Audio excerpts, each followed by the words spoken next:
On tourne. Je sais pas ce qu'il faut que je te dise. Et donc, ta solution. L'antécédent de 5 est donc 2 par R, par R et S de 2. X de 2 et 4. Donc 4, c'est quoi pour 2? C'est l'image. C'est l'image par S. la fonction S. Et donc, on peut dire que 2 est un antécédent De 4. de 4 par S. Question suivante, petit B. Léonie, va répondre. Léonie, quel est l'antécédent de 9 par S? Très bien. Du coup, pour l'antécédent de 9, on prend la ligne du coup S de 8, on cherche 9, et du coup, on regarde sur la ligne X, et du coup, bah, l'antécédent est de 3. Ça marche. Et donc, dans ce cas-là, R de 3.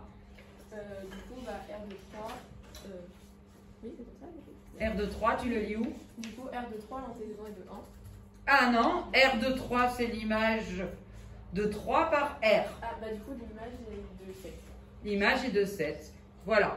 Alors, dans votre livre, dans certains livres, il y avait une erreur. On vous demandait donc de trouver, je suis là. On vous demandait de trouver la valeur de X telle que S de X va être 7, c'est-à-dire un antécédent de 7. Or, à aucun endroit dans le tableau, nous n'avons 7. Cependant, il y a bien un antécédent à 7. Vous allez avoir le tournis. En fait, on a x carré qui vaut 7. Alors, quelles sont les possibilités pour x ici? Un nombre dont le carré est 7. Alors, on en a un par définition qui est racine de 7. Mais est-ce qu'il n'y a que lui? Non. Si on élève racine de 7 au carré, ça donne bien 7. Mais il y en a un autre. Lana. Moins racine carrée de 7. Oui, moins racine de 7. Donc, en fait, ici, S, la fonction S, donc, qui a pour image, je reprends, le nombre X dont l'image est 7, peut valoir racine de 7 et racine de moins 7 par S. Donc, on a ici deux antécédents pour 7.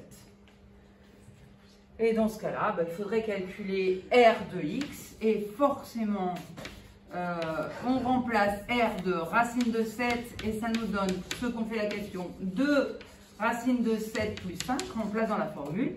Et racine de moins 7 nous donnerait moins 2 racine de 7 plus 1. Voilà, il n'y a plus que la dernière question à faire.